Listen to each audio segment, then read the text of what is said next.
né? Vou passar algumas informações a respeito de como vai funcionar a sessão, e aí a gente já dá início, tá? Primeiramente, queria agradecer aos avaliadores, né? São os assessores do nosso comitê externo, que é o professor Celso Eduardo Benedetti, do CNPEM, a professora Eni Flo, Olá, da tudo bom? USP, o professor William Fernando Zambuzzi, da Unesp. É eles que vão estar avaliando aí o trabalho de vocês. Vocês foram selecionados, né, os pré-selecionados para concorrer ao prêmio, uma quantidade total de inscritos de 1.535 alunos, que é o total de trabalhos que a gente teve inscritos esse ano para o Congresso. Na área de biológicas, o total de inscritos a gente teve 473 alunos, e desses 473 foram selecionados aproximadamente 10% daqueles que optaram por concorrer ao prêmio, porque tiveram alunos que optaram por não concorrer a prêmio algum. Então, dos que optaram, foram 283, foram selecionados esses 10%. Desses 10%, então, deu 28 trabalhos. Desculpa, 29. E aqui nós temos 9 trabalhos, porque a gente teve que quebrar as salas por questão da quantidade e do tempo, né? Então, aqui nós vamos ter 9 alunos, 9 trabalhos para serem avaliados. Como a gente já tinha passado as informações via e-mail, cada aluno vai ter um tempo máximo de 5 minutos para fazer uma breve explicação do seu trabalho, e depois a gente abre para os assessores fazer algum questionamento, algum comentário, o que eles acharem pertinente. Vai ser por ordem alfabética. Eu vou chamando o nome de cada aluno, mas eu vou colocar aqui no chat a ordem correta já, para vocês já irem se organizando, quem forem os próximos. E eu vou pedir para quem não estiver falando, deixar o microfone e a câmera fechada. Só abre o microfone e câmera quando for falar. Assim fica mais fácil para a gente entender e também evitar alguma quebra na sala, certo? Eu vou combinar uma coisa com vocês também. Sempre quando chegar aos 4 minutos e 30 segundos, eu vou colocar o cronômetro aqui na tela. Então, vocês sempre ficam atentos à minha tela, quem estiver apresentando, que quando estiver faltando 30 segundos, eu vou mostrar para vocês saberem que já está dando tempo para vocês finalizarem o raciocínio de vocês, correto? E para os professores, eu também vou colocar aqui no chat o aluno que estiver apresentando, o nome do aluno e o título do trabalho, para vocês saberem qual trabalho está sendo apresentado, correto? Então, eu acho que é isso, a gente já pode iniciar.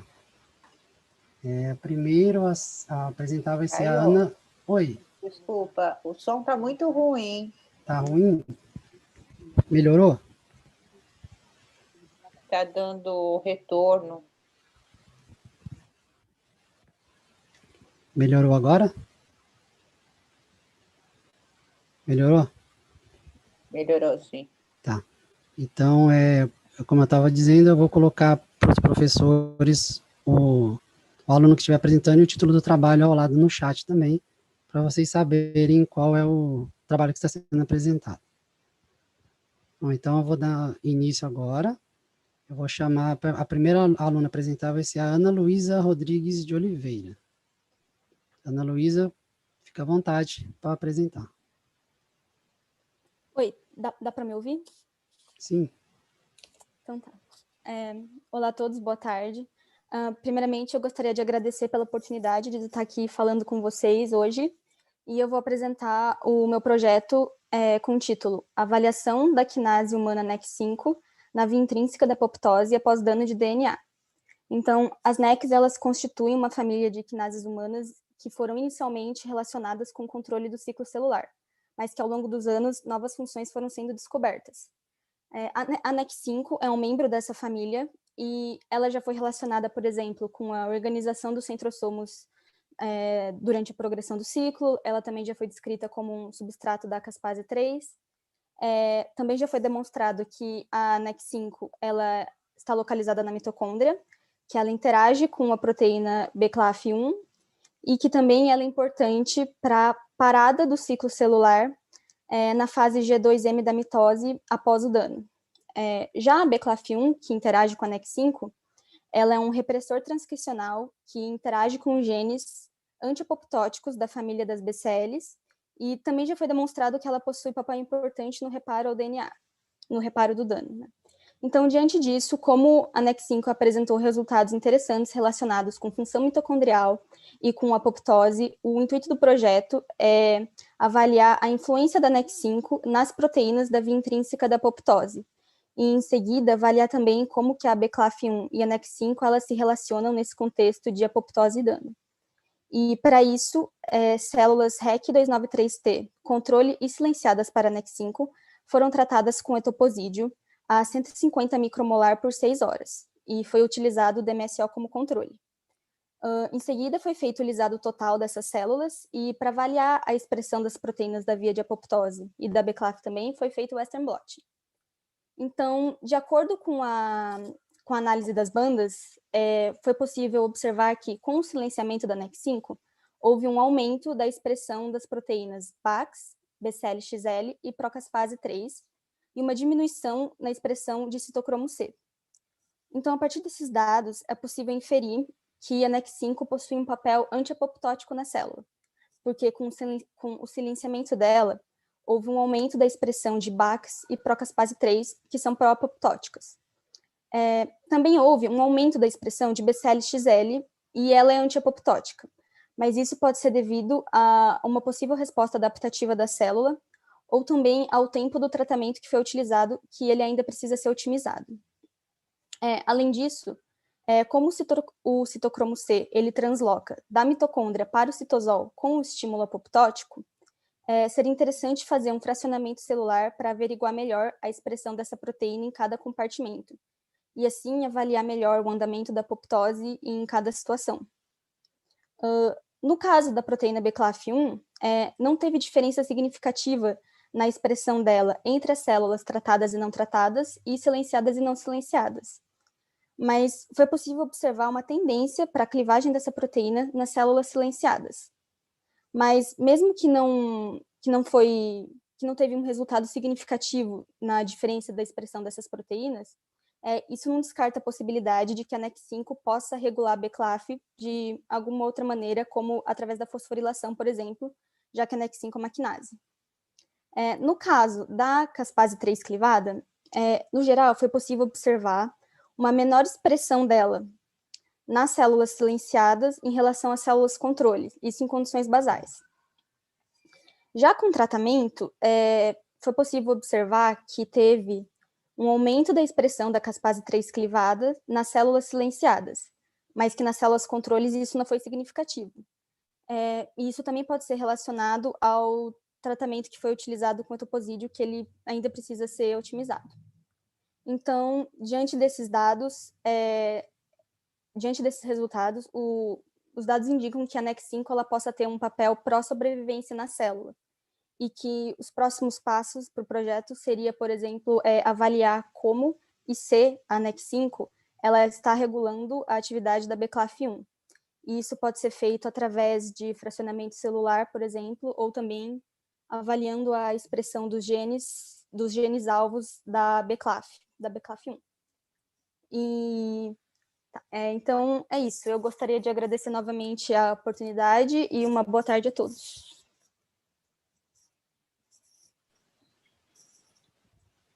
Obrigado, Ana. Agora eu abro para os professores. Se algum deles quiser fazer algum comentário, fique à vontade. Bom, eu teria alguns comentários, mas eu não sei se vai dar tempo para todos os professores comentarem, então eu deixo para quem quiser começar. Caso ninguém tenha comentário, aí eu complemento. Eu tenho uma questão muito particular em relação a esse silenciamento, Ana. É um silenciamento estável ou desses que muitas vezes você fica por um tempo transitório na célula? Você saberia dizer? Ele é constitutivo... Foi por lentivírus. Por lentivírus. Ah, tudo bem. Ok.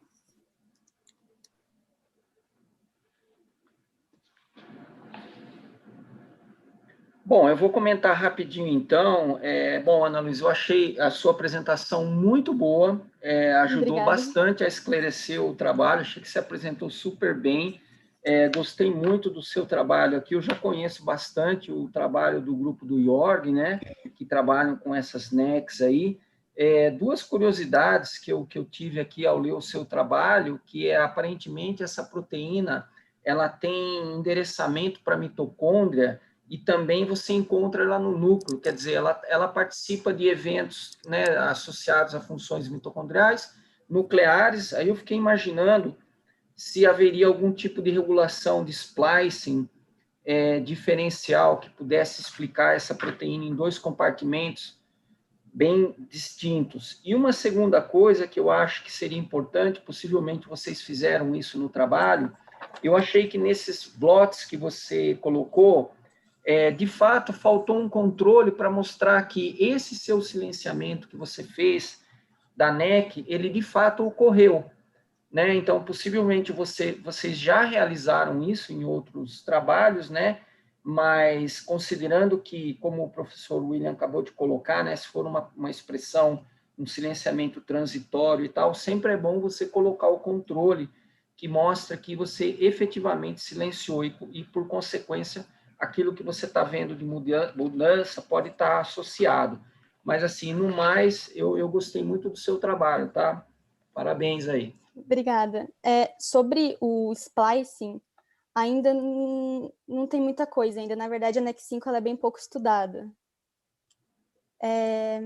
Sobre o silenciamento, essas células, na verdade, que eu usei, elas foram geradas no doutorado de uma das alunas e já foi demonstrado o silenciamento por RT-PCR delas, já foi publicado também, isso tem no artigo dessa aluna, num artigo publicado. Eu não sei, eu posso procurar ele aqui e enviar o link ou... Tudo bem. Não, Era tá. só uma curiosidade. Muito bom. Obrigada. Parabéns, viu, Ana Luísa? Tá bom, Obrigada. boa apresentação.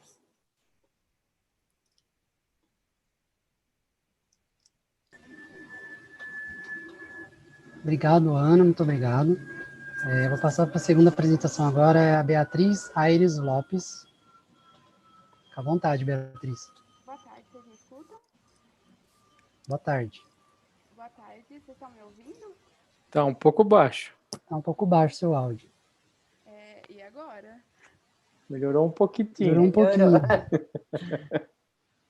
Eu acho... Agora melhorou um pouquinho mais. Assim fica melhor? Sim. Tá bom. Tá. Bom, eu vou começar então. Eu sou Beatriz, eu sou graduanda em Ciências Biológicas e vou falar um pouco sobre os resultados parciais do meu projeto de iniciação científica, que foi sob orientação do professor Henrique Marques e da professora Carmen Veríssima. Para contextualizar um pouco a área onde se insere o projeto, o melanoma é caracterizado como o tipo mais grave de câncer de pele, sendo responsável por cerca de 75% das mortes que são causadas por câncer de pele, e grande parte disso é devido à resistência que esse tipo de tumor adquire ao longo do tratamento. Pensando em diminuir essa resistência, alguns flavonoides foram testados e demonstraram sucesso, entre eles a quercetina, que foi o flavonoide que a gente utilizou no projeto. Entretanto, a triagem desse composto geralmente é realizada em cultura celular 2D, e por esse tipo de cultura não mimetizar muito bem a fisiologia do tumor em vivo, alguns outros métodos mais complexos de cultura foram propostos, como foi o caso do esferoide, que é um tipo de cultura 3D, que por ele apresentar gradiente de oxigênio e de nutrientes ao longo da cultura, ele mimetiza melhor a fisiologia que a gente encontra no tumor em vivo. Colocados esses pontos, o objetivo do projeto foi analisar a resposta das células da linhagem B16F10 de melanoma de camundongo frente ao tratamento combinado com quercetina e temozolomida, que é um quimioterápico utilizado para o melanoma metastático. Sobre a metodologia, para a cultura 2D, a gente analisou viabilidade celular e para a análise dos esferoides, a gente analisou alterações morfológicas ao longo da cultura. Bom, sobre a discussão, a gente pode perceber que as células respondem de maneira distinta, de acordo com a forma a qual elas foram cultivadas. Isso porque, na resposta da cultura 2D, a gente esperava que na concentração de acordo com a resposta da cultura 2D, no esferoide, a gente esperava que a concentração de 300 micromol de temozolomida diminuísse a viabilidade das células e alterasse morfologicamente o esferoide. Só que isso não aconteceu. Já quando a gente olha os tratamentos combinados, a única combinação que representou uma alteração morfológica significativa foi a concentração de 25 micromol de quercetina e 200 micromol de temozolomida, onde a gente observou que em 48 horas os esferoides se apresentaram mais claros, que pode representar uma menor compactação das células ao longo da cultura. Bom, esses foram os resultados parciais do projeto. A gente precisou interromper os experimentos por conta da pandemia, mas assim que for possível o retorno ao laboratório, a gente vai dar continuidade no projeto e vamos analisar molecularmente a resposta das células frente ao tratamento combinado. Os nossos 2 alvos moleculares são as proteínas MGMT e PARP1, que elas são bem importantes no contexto do melanoma resistente à temozolomida. Isso porque a MGMT ela vai atuar impedindo a quebra da dupla fita de DNA, que é o mecanismo de ação ao qual age o temozolomida, e a PARP1 age induzindo a reconstrução da dupla fita de DNA. Com os resultados do projeto, a gente espera estabelecer novos protocolos terapêuticos com concentrações desses químicos mais assertivas para os testes em vivo, ajudando a diminuir o uso excessivo de animais, o tempo e o custo geral para o desenvolvimento de novos fármacos e dessas novas combinações. Além disso, a gente espera que a quercetina quimiosensibilize as células de melanoma de maneira significante, e que isso proporcione a utilização de menores quantidades do quimioterápico, barateando o tratamento geral e também diminuindo os efeitos colaterais nos pacientes. É isso. Muito obrigada.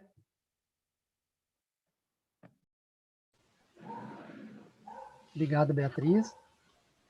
Os professores, fique à vontade. Bom, eu posso começar de novo? Beatriz, primeiro gostaria de parabenizar você pelo trabalho. Eu tive a oportunidade de ver o seu resumo, o seu vídeo.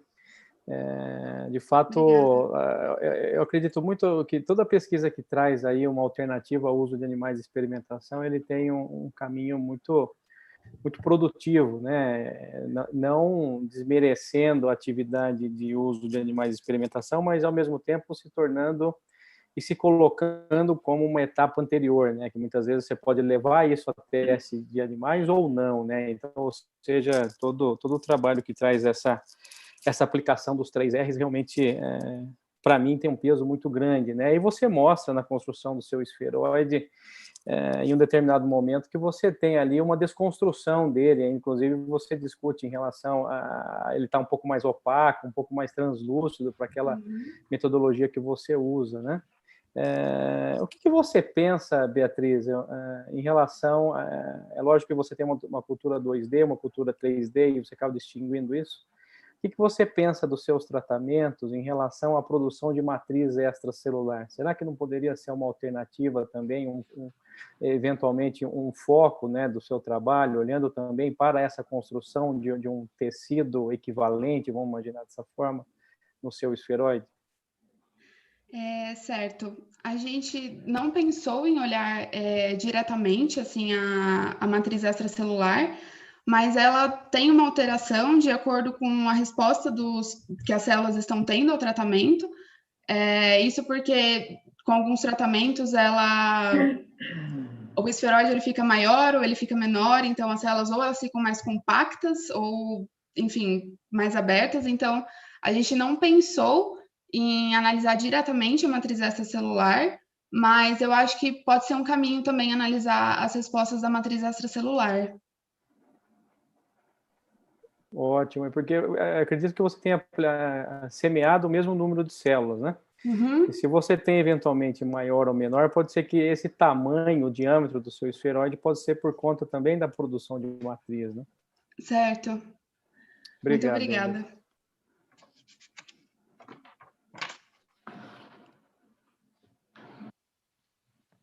Não sei se a Eli vai fazer algum comentário.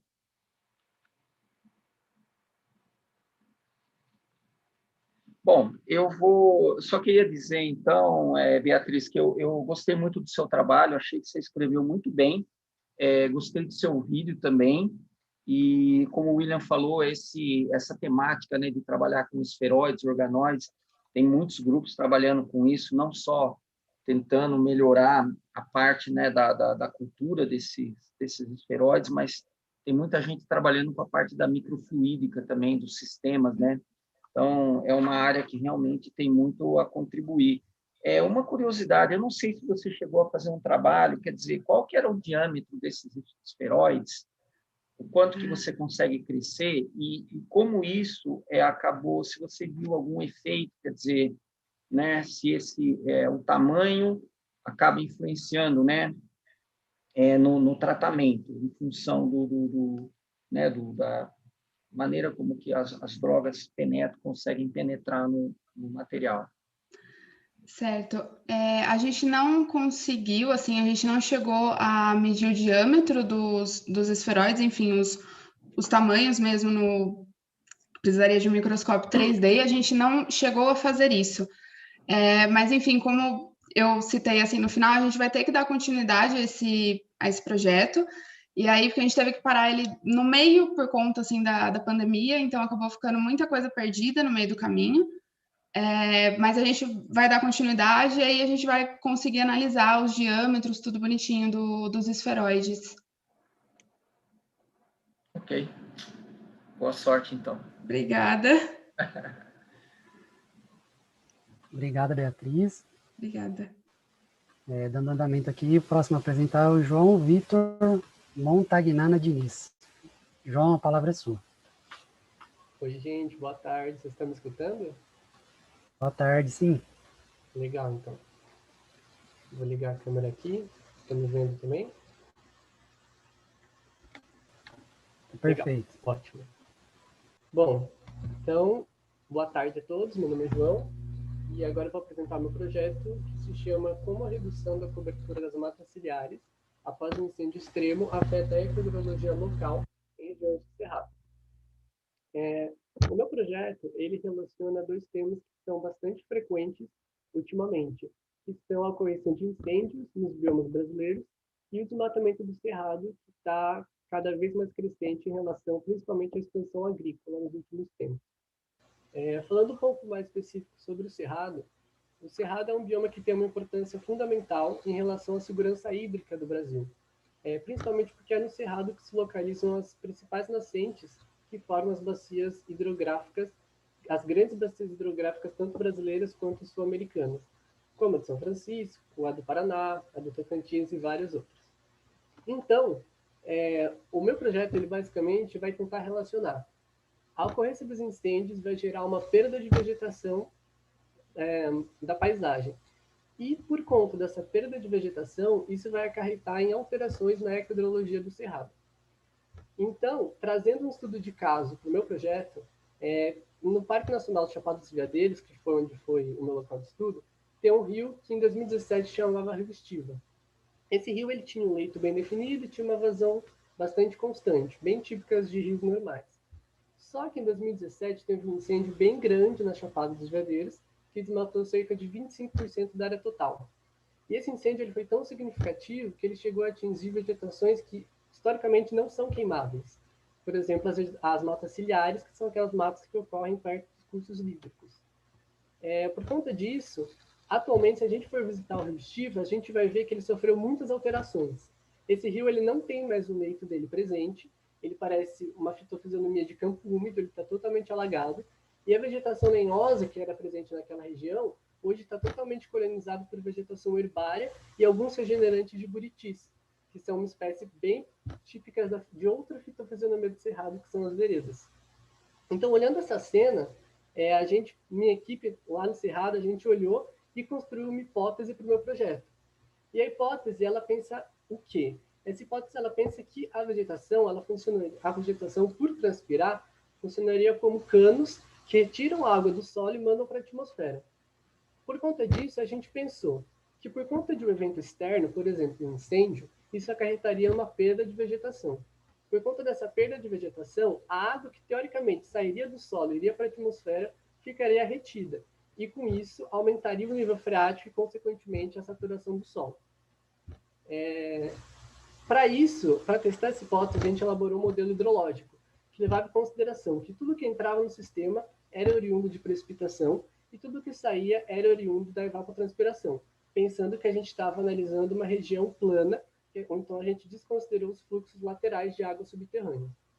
Para calibrar esse modelo, a gente analisou a porosidade do solo e o nível freático médio, através dos piozômetros. E com esses valores, a gente conseguiu encontrar a porcentagem de saturação média do solo. Então, com esses modelos, a gente conseguiu começar a rodar o nosso modelo. E o que a gente pensou? O nosso modelo funcionaria da seguinte maneira. A gente sairia de uma situação atual, onde a vegetação está 100% preservada. E aí a gente colocaria, bom, se a gente perder 5% dessa vegetação, o que vai acarretar na saturação do solo? Se a gente perder 20%, o que vai acontecer? E assim sucessivamente. E o que a gente encontrou? A gente encontrou 3 momentos muito importantes. O primeiro momento é o inicial, onde a gente tem 100% da vegetação, ou seja, ela está conservada. Nesse modelo, a gente viu que 86% do solo está saturado. Em um segundo momento, a gente rodou o modelo com 50% da vegetação perdida. Nesse momento, a saturação do solo ela aumentou para níveis próximos a 95%. Em um terceiro momento, a gente viu que a partir do momento que 80% da vegetação foi queimada, a gente tinha uma saturação de 100%, ou seja, a região passava a ficar alagada porque o lençol freático atingia a superfície. Então, olhando esses resultados, a gente concluiu a seguinte... Beleza, Caio. A gente concluiu a seguinte discussão. A gente discutiu que nossos resultados corroboram com a nossa hipótese, ou seja, quanto mais vegetação é perdida em uma pequena escala, a gente nota uma alteração na ecodrologia local. E só trazendo para finalizar esse estudo de caso, a gente viu depois dos nossos resultados, a gente analisou quanto de vegetação do rio Estiva foi perdido. E a gente já viu que 70% da vegetação foi perdida. O que faz muito sentido, pegando os nossos resultados, olhar aquela paisagem. Hoje ela está totalmente alagada, com alterações. Então, concluindo, é isso. Obrigado, João Vitor. Oi, Professores. João Vitor. Posso perguntar? Pode, claro. Parabéns, João Vitor, pelo seu trabalho. Só que eu gostaria de perguntar o seguinte, as plantas do cerrado, elas têm adaptações à queimada, né? Uhum. E muitas vezes ela até precisa, né, da queimada para fechar o ciclo de vida, né? E como é que você vê nesse modelo, né, essas plantas com essas adaptações? Legal. Então, a gente discutiu bastante isso, porque às vezes a gente olha o cerrado como um bioma só, né? Mas a gente esquece que no cerrado existem muitas fitofisionomias, cada uma com suas características próprias, né? A gente analisou, principalmente o nosso foco foram as vegetações ripárias, mas com foco em cima dessas vegetações como se fossem florestas tropicais. Então, por mais que essas espécies elas estejam presentes no bioma cerrado com todas as suas características, a gente conseguiu encontrar algumas conexões, algumas espécies similares, tanto no cerrado, nas florestas tropicais do cerrado, quanto, por exemplo, na Mata Atlântica do estado de São Paulo, que a gente usou como esses estudos que também foram feitos com espécies similares de matas tropicais, mesmo que fossem biomas diferentes, tinham correlações. Então, por mais que sim, é super válido o seu apontamento, mas a gente considerou mais como florestas tropicais do que como essas características mais típicas de campo aberto, campo sujo, savanas, que é onde realmente elas necessitam do fogo para rebrotar e dar manutenção do bioma, né? Obrigada, viu? Imagina. Muito rapidamente... Desculpa, tudo bem, desculpa. Não, por favor. Não, eu só vou comentar se houver tempo, porque eu não entendo nada do assunto. Assim, não tendo competência técnica para falar especificamente sobre o trabalho, eu também gostaria apenas de dizer, João, que a sua dimensão de pesquisa, você entende muito bem daquilo que você fala e coloca, inclusive, hipótese, você trabalha resultados, conclusão. Isso realmente é algo muito importante, ter essa visão, né, esse panorama, e o seu trabalho deixa claro para a gente como a biologia é rica, né? Como a gente aqui pode transversalizar numa discussão, numa tarde, a biologia nas suas diferentes cores, né? Isso realmente é muito bonito. Parabéns. Que legal. Eu fico abismado como a biologia é linda mesmo. É um ramo muito enorme, né?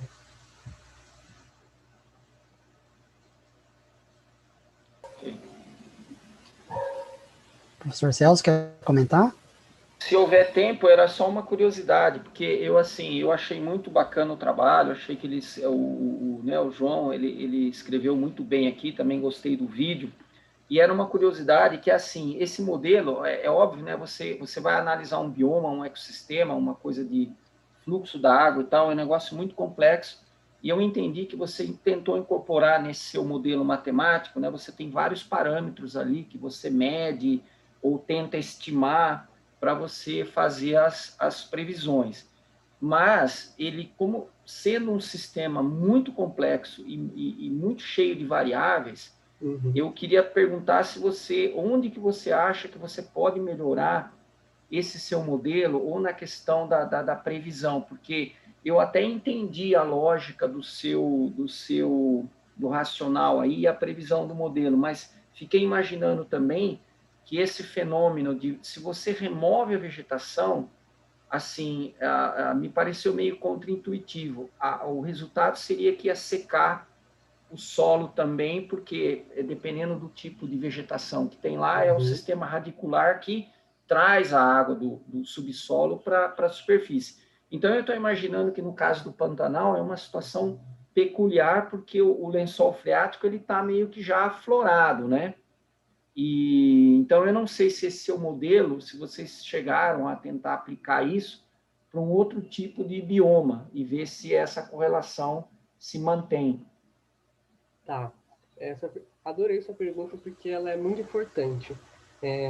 A gente desenvolveu essa pesquisa junto com um doutorando lá dos Estados Unidos, que a formação dele é em hidrogeologia. E foi muito bom ter essa parceria, porque ele tem uma noção, um olhar muito diferente do que a gente, que é formado geralmente em biologia, tem. Então, ele tinha justamente essas noções de quais eram os outros fatores que a gente deveria analisar.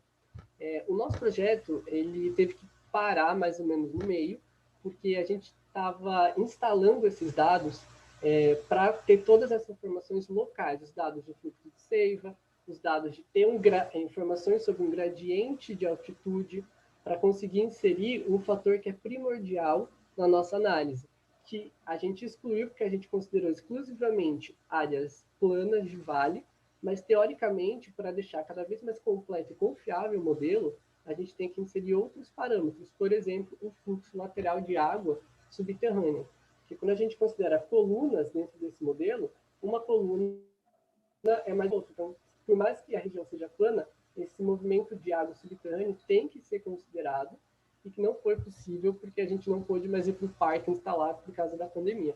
Mas sim, esse fator é importante e por conta dos biomas serem muito diferentes em relação a solo, a clima, a lençol freático, tipo de espécies, morfologias, é muito difícil um modelo servir para todos, que modelos globais tendem a fazer, que são muito bons em uma escala ampla, mas quando a gente vai especificando a escala, esses modelos têm um erro cada vez maior. Então, por isso que é interessante o meu trabalho, justamente porque ele olha numa pequena escala, enquanto menor a escala, mais confiável é esses modelos. Ok. Obrigado, João. Imagina. Obrigado, João. Dando continuidade, a próxima apresentação é a Larissa Brito Bastos. Fica à vontade, Larissa.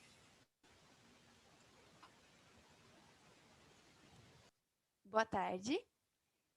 Primeiramente, eu gostaria de agradecer ao PIBIC, ao CNPq, à FAPESP, ao Ambulatório de Oncopneumologia do Hospital de Clínicas da Unicamp e ao CLIFAR, o laboratório onde eu fiz a minha iniciação científica. Meu nome é Larissa Brito e eu fui orientada pela professora doutora Patrícia Moriel. O meu trabalho é intitulado como Possível relação dos polimorfismos no gene ABCB1 com as toxicidades induzidas por carboplatina em pacientes com câncer de pulmão.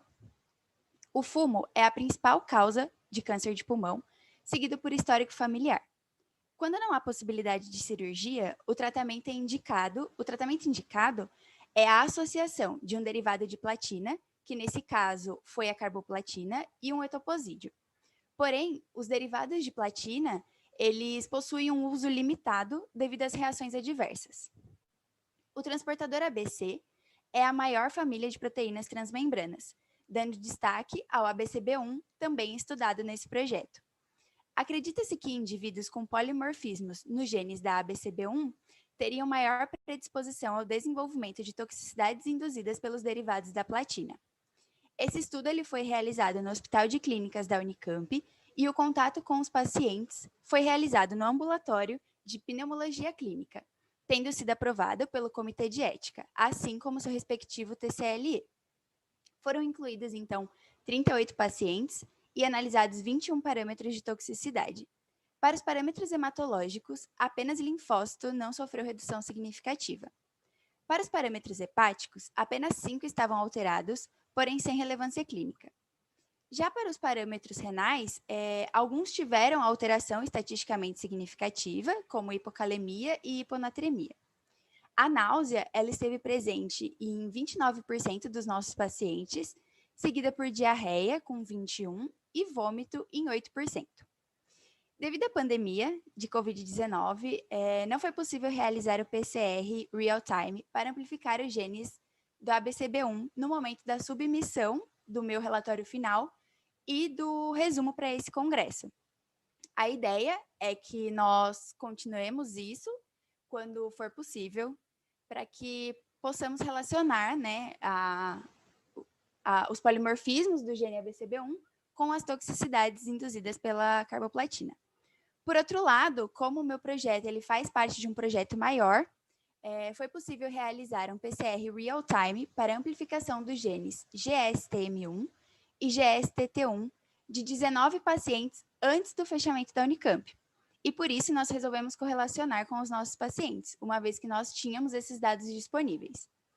Esses genes, então, o GSTM1 e o GSTT1, eles codificam enzimas de extrema importância na detoxificação de fase 2, envolvidas na conjugação de substratos tóxicos às células. Então, ele altera a resposta terapêutica e a toxicidade ao tratamento. Por fim, então, o nosso estudo ele evidenciou que os pacientes com câncer de pulmão atendidos no Hospital de Clínicas da Unicamp são predominantemente do sexo feminino, com idade média de 64 anos, tabagistas acentuados e etilistas discretos, sendo o adenocarcinoma prevalente, com extensão do tumor graduada em 4. Com relação às toxicidades, foi observada uma maior prevalência nas toxicidades hematológicas, principalmente do parâmetro hemoglobina, o que condiz com a literatura, uma vez que a principal toxicidade da carboplatina é a supressão da medula óssea. Porém, nenhuma correlação estatística foi encontrada entre os polimorfismos do gene GSTM1 e GSTT1 e as toxicidades induzidas pela carboplatina. Nós acreditamos que, com a inserção de um número maior de pacientes, seja possível um entendimento melhor e só então poder confirmar ou refutar a relação entre as toxicidades e os polimorfismos, e assim melhorar o tratamento do paciente, a adesão ao tratamento e a qualidade de vida. Obrigada.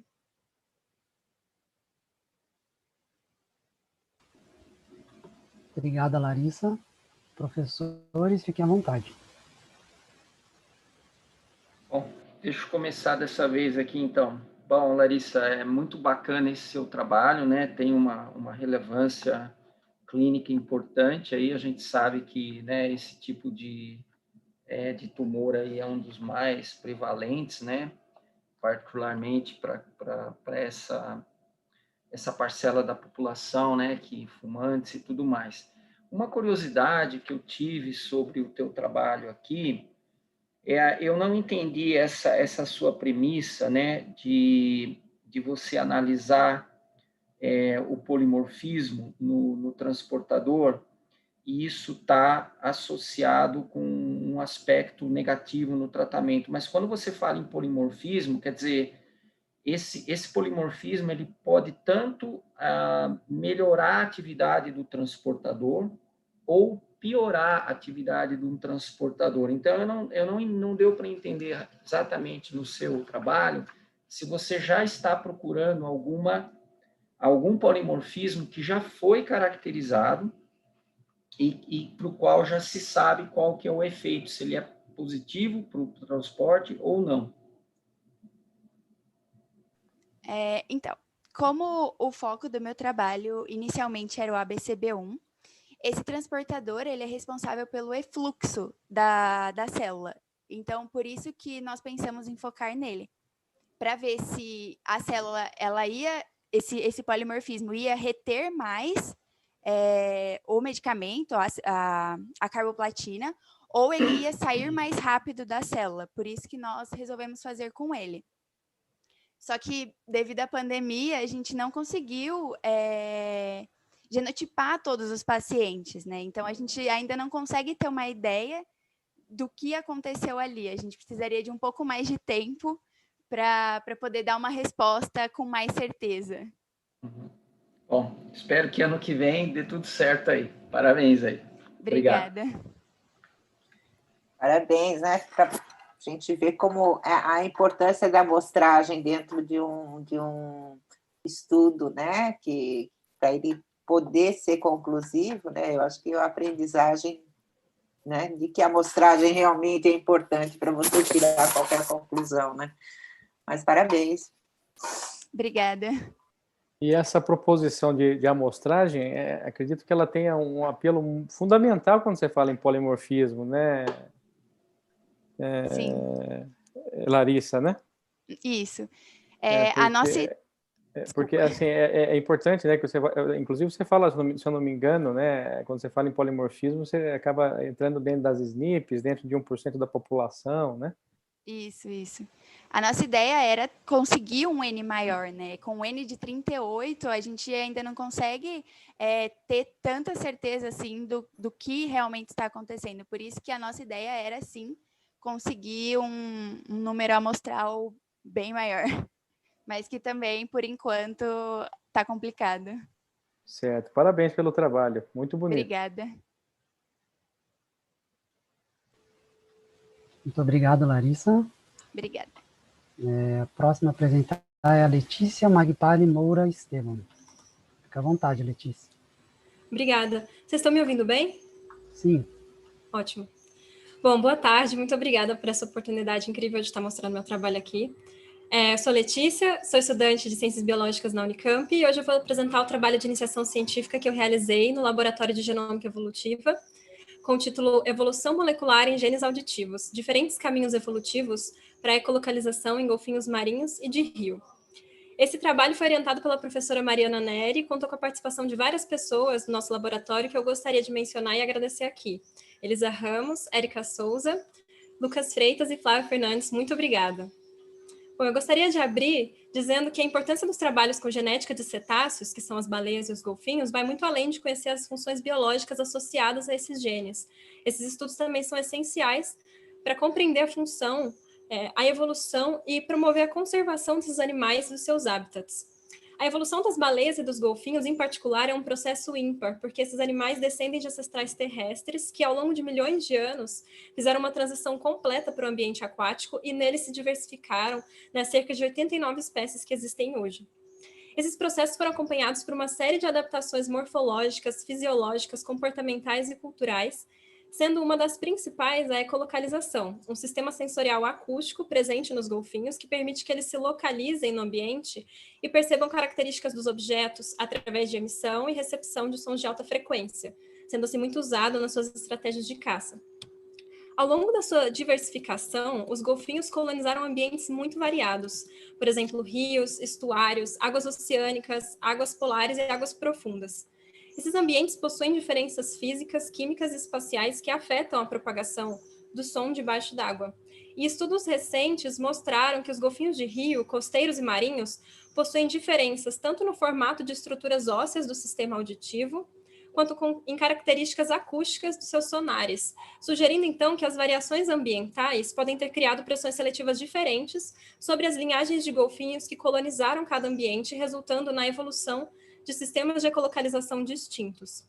Foi esse contexto que inspirou a pergunta do nosso projeto. Será que essas diferentes pressões ambientais também influenciaram a evolução de genes relacionados à ecolocalização, resultando em padrões moleculares divergentes entre golfinhos marinhos e golfinhos de rio? Paralelamente, nós também pensamos que padrões de convergência adaptativa poderiam ter surgido em linhagens independentes que colonizaram os mesmos ambientes, como, por exemplo, os golfinhos de rio. Como os golfinhos dependem da sua audição especializada para a ecolocalização, nós escolhemos trabalhar com 5 genes auditivos que realizam diversas funções nas células ciliadas da cóclea, desde transporte de íons até a regulação do movimento dos cílios da própria célula, permitindo o ajuste auditivo a diferentes frequências. Já existem evidências de seleção positiva para esses genes, tanto em golfinhos quanto em morcegos, e convergência molecular entre esses 2 grupos, reforçando, portanto, a importância funcional desses genes. Nós produzimos alinhamentos de múltiplas espécies para cada gene, usando sequências de bancos de dados e genomas que foram sequenciados pela primeira vez no nosso laboratório. Usamos esses alinhamentos para construir árvores filogenéticas, buscando sinais de convergência molecular, e realizamos análise de seleção natural para verificar diferenças nos processos evolutivos entre os golfinhos de cada ambiente. Os resultados que nós obtivemos com as análises de seleção são bem interessantes e apontam para 3 acontecimentos principais na evolução dos genes auditivos em golfinhos. Primeiro é a ocorrência de eventos de seleção positiva de forma geral entre todos os golfinhos, já que 4 dos 5 genes que nós analisamos possuem sítios sob seleção positiva pervasiva, ou seja, que afetou todas as linhagens de golfinhos estudadas. Isso é interessante porque reforça a importância funcional desses genes para a ecolocalização. Segundo, nós observamos também eventos de seleção positiva episódica, ou seja, afetando apenas algumas linhagens, e ela estava concentrada principalmente em 3 linhagens marinhas, o boto cinza, o cachalote e a vaquita. Esses sinais podem estar refletindo, então, a existência de processos evolutivos diferentes nas linhagens marinhas em relação às de rio, como, por exemplo, uma possível aceleração evolutiva, mas também podem estar refletindo características particulares de cada espécie. O boto cinza, por exemplo, possui uma história evolutiva de divergência recente em relação à sua espécie irmã, o tucuxi, inclusive eram considerados a mesma espécie há poucos anos atrás, enquanto que os cachalotes possuem um sonar altamente especializado, com diferenças morfológicas e fisiológicas em relação aos demais golfinhos e adaptações para o mergulho em profundidade. Por último, nós também observamos um possível processo de divergência molecular entre golfinhos marinhos e golfinhos de rio ao longo da sua evolução. Isso porque 3 dos genes que nós estudamos possuem sítios com taxas diferentes de substituição de bases entre golfinhos de rio e marinhos. Além disso, os golfinhos de rio e marinhos também apresentam quantidades diferentes de sítio sob seleção positiva nos mesmos genes. E, por último, nós encontramos sinais de que as linhagens de golfinhos de rio possuem um padrão de seleção diferente dos demais cetáceos, contrastando com as marinhas e sugerindo que eles podem estar seguindo um caminho evolutivo próprio e convergente em relação a alguns desses genes auditivos. Tudo isso, então, reforça o fato de que talvez os genes da ecolocalização realmente tenham passado por processos e pressões seletivas diferentes em cada ambiente dentro dos golfinhos. Então, esses são os resultados que nós temos até agora. Eu gostaria muito de agradecer a todo mundo que está assistindo, em especial meus amigos e a minha família, que eu sei que estão no chat, mandando várias mensagens, e é isso. Muito obrigada pela atenção de vocês. Obrigada, Letícia. Professores, fiquem à vontade. Posso falar? Bom, parabéns, Letícia, você tem Obrigada. uma facilidade de apresentação, que é uma coisa, assim, extraordinária, né? E seu trabalho é muito bonito, né? Mas eu imagino que isso seja um trabalho do grupo, né? Porque, assim, ele é tão grande, né? É tanto dado, né? E, assim, é uma linha de pesquisa. É maravilhoso, né? E aí eu queria que você esclarecesse em qual ponto você teve participação. Ah, claro. Iniciação científica. Caiu a minha câmera aqui, mas eu vou tentar voltar. Bom, na realidade, todos esses resultados são da minha iniciação científica. O contexto mais amplo do trabalho é em relação as adaptações moleculares que ocorreram na transição ambiental, então, da terra para a água e dentro da água, em diversos ambientes, nos golfinhos. Então, no laboratório, cada estudante escolhe um grupo de genes, né, de acordo com as evidências que existem, para trabalhar. Então, tem pessoas que trabalham com osmorregulação, pessoas que trabalham com genes relacionados a ganho de peso, genes relacionados ao gigantismo, e então eu trabalho com genes da ecolocalização. Então, esses resultados são específicos do meu projeto de iniciação científica, mas existem também vários outros. A gente está construindo a história evolutiva dos cetáceos a partir dessas diferentes abordagens moleculares. A participação inestimável das outras pessoas no meu trabalho foi muito assim, me ajudando a compreender as metodologias que eu estava realizando, me dando orientação. Então, todas as pessoas que estão envolvidas foram meus orientadores junto com a minha orientadora, né? São estudantes de pós-graduação do laboratório que me ajudaram muito em tudo. Porque é impressionante o aprendizado e a quantidade de dados que você obteve, né? Então, por isso que eu te fiz essa pergunta, né? Realmente, certo. Você está de parabéns, e eu acho que ele atinge o objetivo de uma iniciação científica, é você estar em contato com várias técnicas e conhecer, conseguir, né, transitar, né, em várias metodologias e concluir. Você está de parabéns, tá? Obrigada. Bom, só queria complementar, então, Letícia, que eu achei o seu trabalho também muito bom, muito bem escrito, seu vídeo excelente, você apresenta muito bem, tá cristalino, então, parabéns mesmo. É só uma única curiosidade, porque eu não entendo absolutamente nada da parte de evolução, mas eu queria saber o seguinte, essa quantidade de genes que vocês selecionaram, ela foi suficiente ou mais que suficiente para você conseguir identificar esses processos, esses eventos evolutivos. E aí, assim, uma curiosidade de quem não entende nada da área. Se você tivesse selecionado um outro conjunto de genes que não tivesse associação com essa parte da audição, da eco, esse fenômeno que dessas propriedades que você descreveu, o esperado é que você ia ter um resultado completamente diferente, quer dizer, que houve seleção positiva, esse tipo de coisa. Sim. A escolha de trabalhar com genes candidatos, ao invés de fazer uma análise a nível genômica, foi, em parte, porque era o primeiro projeto que eu estava realizando, né, nessa área, então eu precisava me acostumar um pouco com as técnicas. E no futuro, para o meu mestrado, eu quero fazer análise a nível genômico, porque eu acho que existem muitos mais genes ainda desconhecidos que podem ser evidenciados, que estejam sob evolução e fortes pressões seletivas nos golfinhos em relação à ecolocalização. Então, os planos para o mestrado são expandir para nível genômico essas análises, mas, com certeza, se eu tivesse escolhido outro conjunto de genes, provavelmente os resultados teriam sido diferentes, porque esses genes foram selecionados com base em evidências anteriores de que eles tinham seleção, de que eles já estavam em seleção positiva em algumas linhagens de golfinhos, embora não todas as que a gente usou aqui no estudo, porque são trabalhos de 2015, 2013, então não tinha tantos genomas disponíveis na época. E eles também foram selecionados com base no fato deles terem sido bem descritos já, a função deles ser bem conhecida. Acho que é por isso que a gente encontrou, de certa forma, resultados que a gente esperava. Talvez se tivesse usado um outro conjunto de genes, não associados à ecolocalização, ou, enfim, com uma descrição ainda não muito conhecida, poderia ter sido um resultado diferente, com certeza. Muito bom. Parabéns. Viu? Obrigada. Letícia, eu vou aproveitar esse restinho de tempo que sobra para te parabenizar. O trabalho ficou muito bonito. Você conseguiu trazer todos esses elementos complexos, né, de um trabalho complexo, ou seja, como a professora já colocou, né, você vê, faz parte de uma linha de pesquisa e você soube contextualizar o seu trabalho perante algo maior, né, isso realmente mostra a sua capacidade de síntese, a sua capacidade de expressão, isso realmente são pontos marcantes, né, no seu vídeo, na sua apresentação, nas respostas que você já deu anteriormente.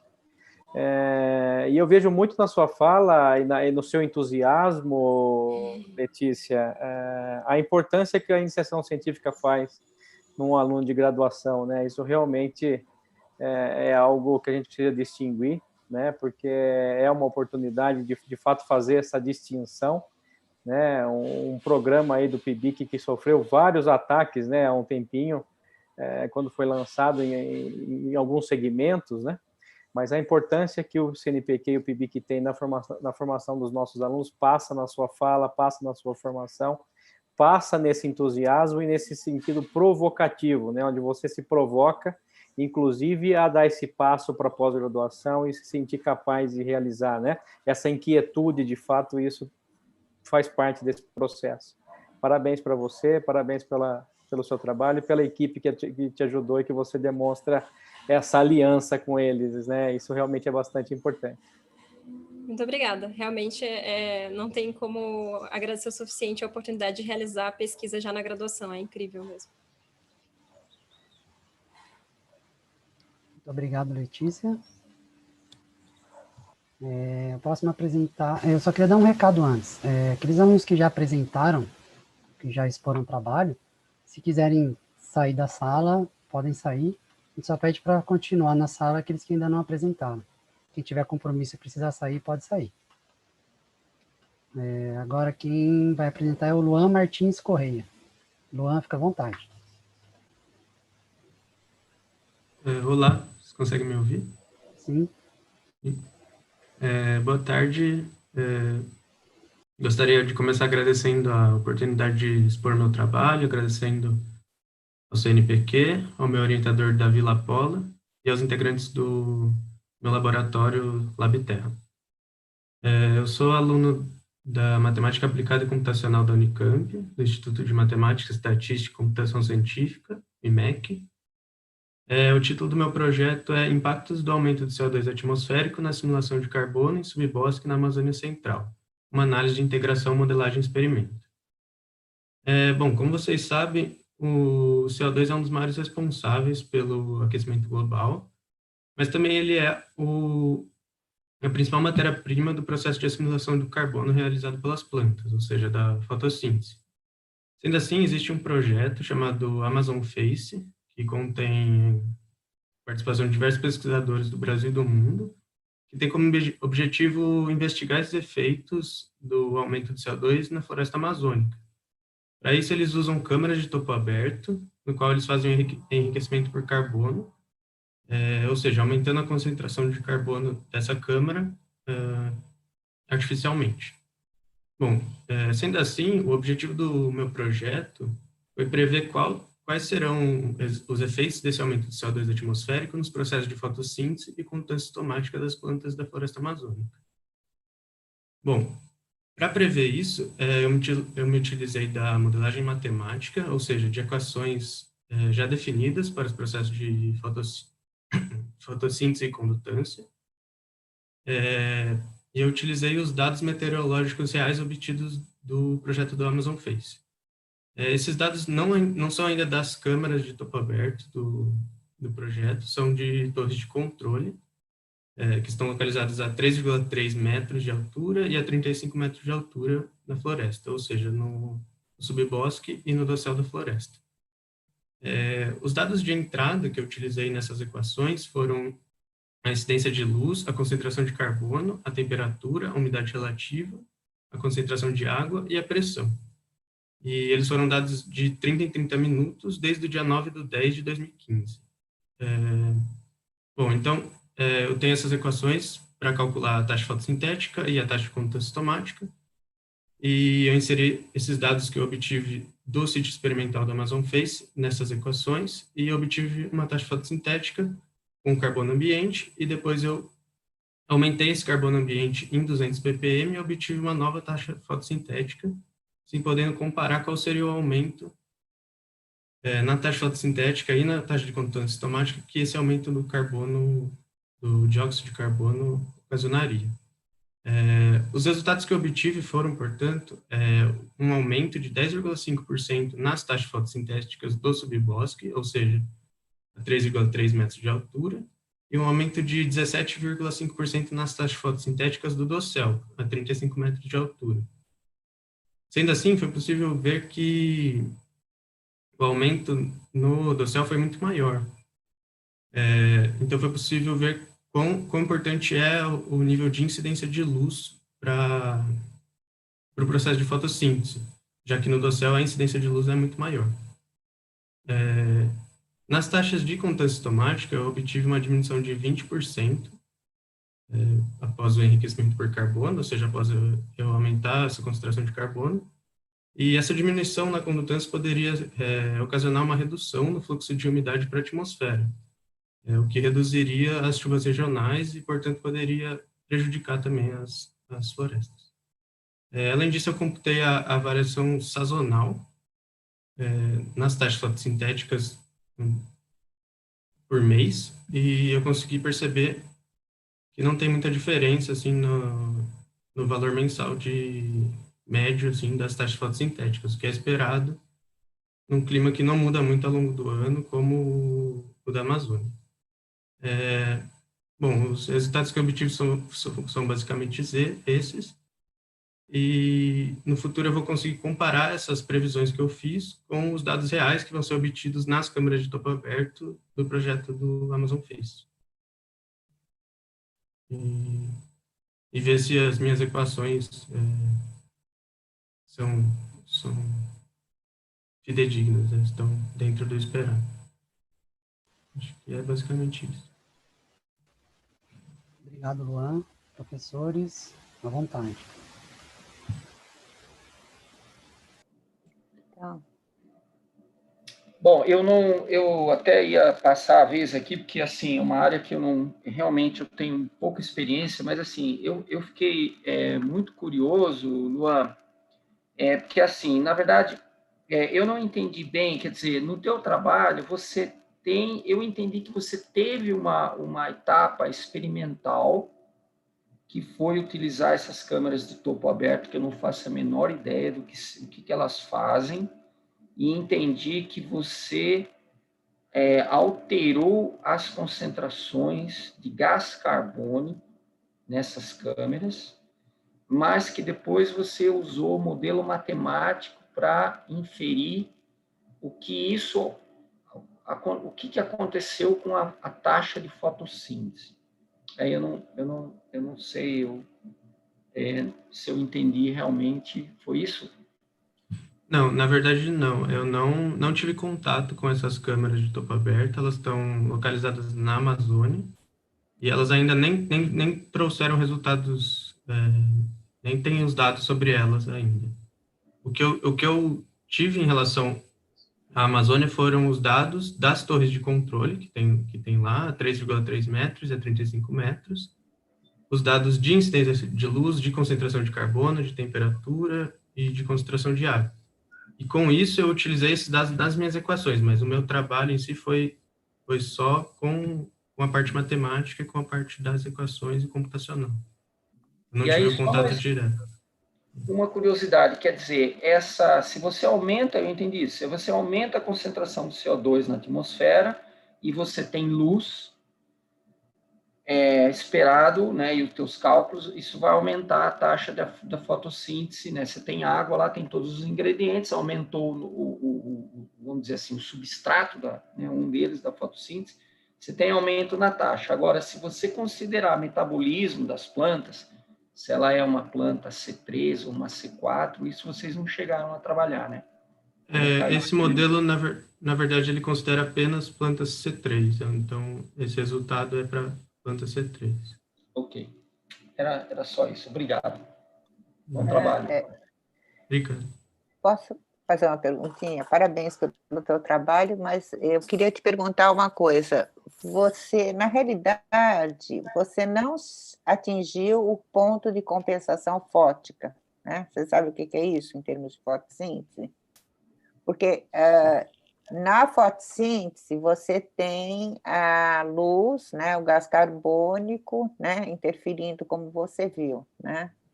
E você pegou uma faixa onde o gás carbônico era o fator limitante para o aumento da fotossíntese, tá certo? Você não pegou outras faixas, né? E nem variação de luz. Não, como assim? A variação de luz ocorreu quando quando Porque eu foi apliquei... praticamente constante, que você falou que lá no local onde você estava trabalhando, lá na Amazônia, era praticamente constante, né? A variação que a luz é importante na duração, qualidade e intensidade, né? Então, Pelo que você... no subbosque, essa variação de luz ela ficava entre 1 e 40 microeinsteins por metro quadrado por segundo. Entendi. Então, preencheu essa intervalo. E depois eu também medi no dossel, onde essa variação vai de 20 a 750. Daí que eu pude observar que seria muito maior o aumento na taxa fotossintética. É porque você está tirando os fatores limitantes, né? Porque você está tirando, nesse momento, a luz, uma quantidade menor, limitante, então você está possibilitando que a planta faça a fotossíntese numa intensidade muito maior.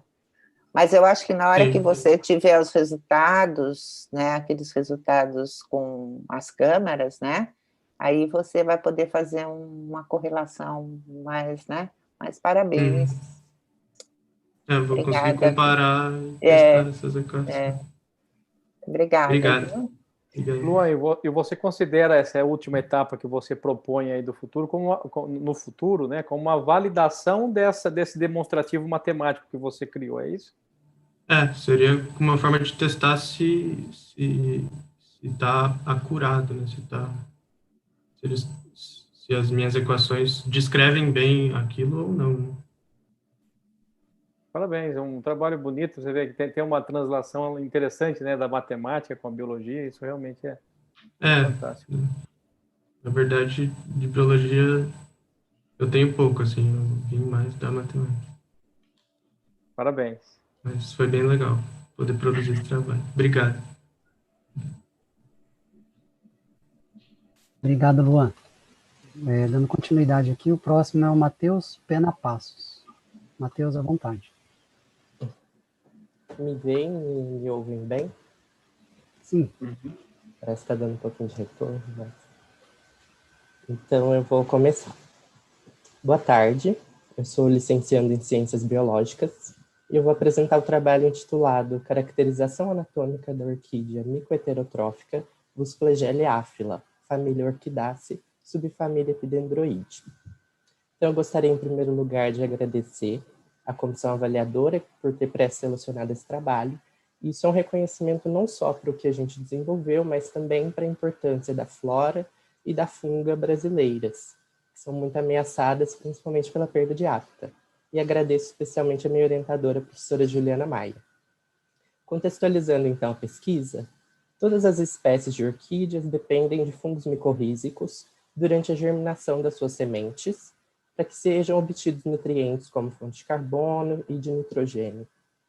E, então, essa característica de terem sementes diminutas e de limitada reserva nutritiva fazem com que seja necessária essa associação com fungos. Ainda assim, um considerável número de espécies de orquídeas, bem como de outras angiospermas, permanecem aclorofiladas e também totalmente dependentes de fungos para sua nutrição durante todo o estágio de vida. E a isso a gente denomina micoheterotrofia. A espécie que eu estudei, a Busflagellea Aphylla, é uma orquídea micoheterotrófica, que ela ocorre nas Américas Central e do Sul, e no Brasil em domínios de Mata Atlântica, Cerrado e Amazônia. E a fenologia dessa espécie é caracterizada por curto período de florescimento, que vai então entre dezembro e janeiro, quando ela emite haste floral, que é desprovida de folhas, e que tem uma inflorescência no topo, e a parte aérea atinge até 25 centímetros. E após dispersar essas sementes, o que ocorre por volta de fevereiro, ela permanece no restante do ano apenas com sistema radicular. Os objetivos do trabalho foram, então, de compreender a organização anatômica das estruturas, tanto vegetativas quanto reprodutivas, e o padrão de colonização dos fungos que estão associados a essa espécie por microscopia de luz. Para isso, foram coletados indivíduos de Mata Atlântica, no município de Itutinga, Minas Gerais, e essas amostras foram submetidas a técnicas usuais de anatomia vegetal, como foram coradas com azul de toluidina e foram fotografadas em microscópio óptico. Então, como principais resultados, eu vou resumir as características de haste floral, raízes, botões florais e frutos. A haste floral apresenta uma organização anatômica que é típica de um caule de monocotiledônia, com estelo do tipo atactostelo. Além disso, foi observada uma grande quantidade de hifas septadas nesses tecidos, especialmente na epiderme e no parênquima cortical. A espécie ela também apresenta 2 tipos de raízes que se distinguem pela morfologia e pela função, algo que já foi registrado anteriormente para uma outra espécie desse gênero. As raízes que são do tipo fusiforme, elas são mais espessas e curtas e têm função de fixação ao substrato. Já as que são do tipo filiforme, que são mais finas, se estendem por sobre o solo e estão intimamente relacionadas à serrapilheira, estando conectadas a materiais vegetais em decomposição pelas hifas que colonizam o córtex radicular. Nesse tipo de raiz foram também identificadas muitas células com reserva de grão de amido.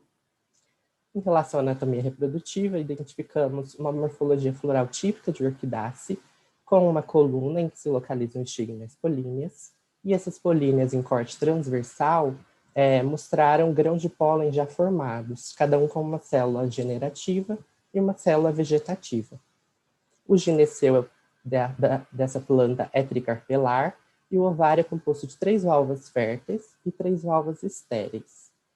Por meio das válvulas estéreis, ocorre a deiscência do fruto, que é a abertura quando maduro, e liberando as sementes que já estão desenvolvidas e são dispersadas pelo vento.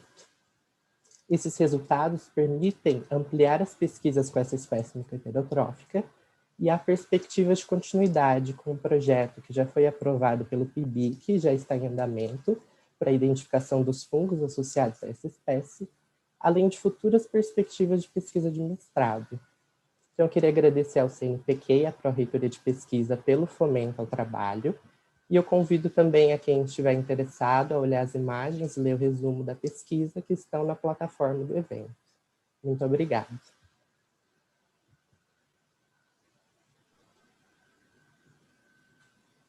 Muito obrigado, Matheus. Professores, à vontade. Posso falar? Matheus, parabéns pelo seu trabalho. Você fez, na realidade, um estudo anatômico, né? E o tipo de colonização que esses fungos, né, fazem. Eu te pergunto, assim, você consegue, com esses dados anatômicos que você obteve, entender uma possível interação dos fungos e o material vegetal, né? Porque você fala, por exemplo, que na haste você tem na epiderme, né, e no parênquima, né, cortical, você tem, né? Quer dizer, ele não chega sequer a entrar, né, no tecido vascular, né? Então, assim, você tem alguma hipótese, né, da importância dessa relação, né, dessa interação? Então, em relação a essa interação, o que a gente tem é que, como a planta ela é aclorofilada, a gente tem como hipótese que esses fungos eles sejam preponderantes para fornecer carbono orgânico e outros nutrientes, e até mesmo umidade para essa orquídea. E pelas características anatômicas, a gente consegue identificar, eu acho que o ponto alto do trabalho é diferenciar os tipos de raiz e também identificar a colonização na haste, porque revisando alguns trabalhos, em geral, os fungos podem se restringir às raízes, e eu acho que esse resultado com a haste é interessante, mostrando até a importância deles para a formação dos botões florais. E também esse trabalho, na verdade, ele é bem o comecinho mesmo, né? Bem como dito, a caracterização anatômica. Eu já comecei o cultivo dos fungos para o isolamento, mas como é algo que demanda tempo e a gente teve toda a problemática da pandemia, o trabalho, né, mesmo que ele tenha sido planejado antes, a gente planejou primeiro um projeto para essa análise anatômica, que já deu suporte principalmente para a gente também entender fenologia, e algumas coisas a gente também continua, a gente precisa fazer mais alguns testes, como de fecundação, de polinização, mas já deu para entender um pouco do hábito dessa planta que tem a parte aérea muito, dura muito pouquinho, E eu espero que com as próximas análises, né, com os fungos, a gente consiga identificar e, à luz da literatura, entender melhor esse processo, né, e futuramente utilizar alguns testes de isótopos e metagenômica também. É interessante porque essa avaliação anatômica te abre perspectivas muito grandes, né, de estudo, né? Você tem um potencial muito grande, né, de explorar isso tudo. Por isso que eu fiquei curiosa também de saber se, por exemplo, a relação desses fungos com a formação dos frutos, entendeu? Se tem alguma interação.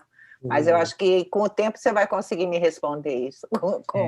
Espero que sim. E vai conseguir fazer esse trabalho realmente bastante interessante. Eu vi as fotos, os seus cortes realmente estão muito bonitos, né? E dá para ver bem a colonização e Só uma observaçãozinha que eu acho que é um trabalho pouco explorado, é explorado no Brasil, mas pouco explorado por enquanto, né? É bem recente. A própria definição de micoheterotrofia, ela vem de 1994, então também muito recente o entendimento sobre isso. E a gente tende a ter também fora do país uma desvalorização com a parte morfológica e anatômica, que eu vejo que são tão importantes para a gente entender, e às vezes a gente tem muitos trabalhos que não tem essa parte muito tão bem feita. Mas é importante você ter essas interações de conhecimento, né, anatômico, fisiológico, assim por diante. Tá, obrigada, viu? Eu que agradeço. Bom, o único comentário, né, Matheus, era que para dizer que eu gostei do seu trabalho, achei que ele está muito bem escrito, né, com objetivos claros. Gostei muito aqui das suas fotos. Então, achei bem legal. E uma curiosidade, quer dizer, quando você, então, dependendo da maneira como você prepara o material, né, se você menciona que quando você fez cortes mais finos, você não consegue ver as rifas, né, ou pelo menos num determinado tipo de corte aqui, você não conseguiu. Mas aí eu fiquei imaginando também o seguinte, você usou, né, esse corante, né, o azul de toloidina, ele sempre é bom também para corar tanto as estruturas da célula vegetal quanto a do fungo. Ou você poderia talvez usar um outro tipo de corante que pudesse ser mais, quer dizer, melhor para detectar estruturas do fungo. Não sei se isso é plausível. Com relação ao corante, o azul de toloidina é um corante, de certo modo, um pouco geral, que a gente utiliza para ver as estruturas de modo geral. E temos algumas questões também que não foram possíveis realizar, principalmente por causa da pandemia, de realizar testes histoquímicos. Então, nesses testes histoquímicos, a gente também consegue ter corantes que identificam partes específicas, como lipídios, e trazendo ferramentas até mesmo para identificar as hifas. Em relação às hifas, a gente tem, em geral, a formação do que a gente chama de pelotons, né, que não foi possível identificar, mas a gente pretende cortar o material a fresco, né? Uma das fotos do trabalho é um corte de material a fresco, e nela é possível ver uma quantidade muito maior de fungos, né? Isso tem relação com os outros cortes, né, de anatomia em micrótomo, que é 5 micrômetros, né? Muito pouco, e às vezes a gente não pega uma área com uma boa colonização, às vezes nem encontra. Então, essa parte é muito interessante, porque a raiz que está mais em contato com os fungos, né, o tipo de raiz que está em contato com a serrapilheira diretamente, foi onde nos cortes em micrótomo, os que a gente obteve, a gente não conseguiu encontrar o padrão de colonização desses fungos. Então, uma pergunta bem interessante. E em relação a esses cortes a fresco, como a gente depende de material, né, estamos viabilizando, vendo a possibilidade de buscar esse material aqui mais próximo, né, porque a gente foi em Minas Gerais no janeiro do ano passado. Obrigado, muito bom, parabéns. Eu agradeço. Matheus, obrigado pela sua apresentação, pelo seu trabalho, um trabalho realmente muito importante, né, como já foi colocado pelos professores que me antecederam. Eu ia te fazer essa pergunta também em relação a essa distinção, né, da interação do fungo com a planta, né, que se você tinha uma ideia de algum corante ou de alguma histoquímica que de fato fizesse essa distinção, né, e você já deu a resposta para o nosso colega anteriormente. Na sua fala, inclusive, você disse, se eu não me engano, que uma proposta também será fazer um cultivo desse fungo em laboratório para conhecer um pouco a biologia dele, é isso? Você poderia falar rapidamente em relação a isso, Matheus, Então, por favor? em relação ao cultivo, a gente já realiza, né? A gente só, pelas questões da pandemia, não prosseguiu com a parte de isolamento, extração de DNA e sequenciamento. Então, o cultivo que a gente faz? A gente utiliza o material a fresco, né, recém-coletado. Então, essas plantas que eu coletei em janeiro, eu seccionei raízes, parte de raiz, principalmente raiz, né? Haste eu ainda não seccionei, porque a gente não esperava mesmo ter encontrado esses fungos em haste, mas é uma coisa que a gente vai fazer futuramente. E esses materiais são, então, colocados em meio de agar com antibiótico, né? Porque tem um grande número de bactérias junto. E depois esses fungos são gradativamente isolados, de acordo com a morfologia, né? De modo que a gente obtenha culturas com eles separados, com as diferentes morfologias. E depois acontece sequenciamento e a gente chega até o gênero dos fungos que a gente obtém, né? E esses fungos, depois de sequenciados e obtidos esses gêneros, a gente pode fazer algumas correlações em relação aos grandes grupos ou até mesmo ao gênero desses fungos. E é um trabalho, inclusive, que tem perspectivas, né? Já há perspectivas de fungos isolados, de orquídeas em especial, em cultivos de soja, cevada, propiciando um aumento de absorção de nutrientes, de aumento de biomassa, e também até com proteção a outros patógenos fúngicos. Então, só estendendo um pouquinho em relação à pergunta, eu acho que tem essa questão de identificar a ecologia, né, a interação propriamente dita da planta com os fungos, e também a questão dos possíveis prospectos, né, dos prospectos em relação à identificação desses fungos. Seriam algumas aplicações, inclusive biotecnológicas, né, nesse cenário. Bacana. Sim. Parabéns. Por isso que eu falo em relação à funga também, né, na introdução. Perfeito. É um pouco negligenciada até no momento. Muito obrigado. Muito bom. Parabéns pelo trabalho. Obrigado. Muito obrigado, Matheus. Dando continuidade agora, a aluna Natália Oliveira Fachinetti. Fica à vontade, Natália. Boa tarde, pessoal. Eu sou a Natália Fachinetti, sou aluna de Medicina da Faculdade de Ciências Médicas do Unicamp. O meu trabalho é espectroscopia de prótons de hidrogênio por ressonância magnética como uma ferramenta para diagnosticar e diferenciar os tumores cerebrais primários dos secundários. O meu professor foi o Dr. Fabiano Reis, e com o apoio do PIB que a gente realizou essa pesquisa. A espectroscopia de prótons por ressonância magnética é uma técnica que a gente utiliza diversos átomos que, ao se ligarem à molécula do tecido, no nosso caso, o tecido foi o tecido cerebral, essas moléculas elas vão adquirir uma propriedade e vai ser detectada pelo equipamento e vai ser convertida em um gráfico.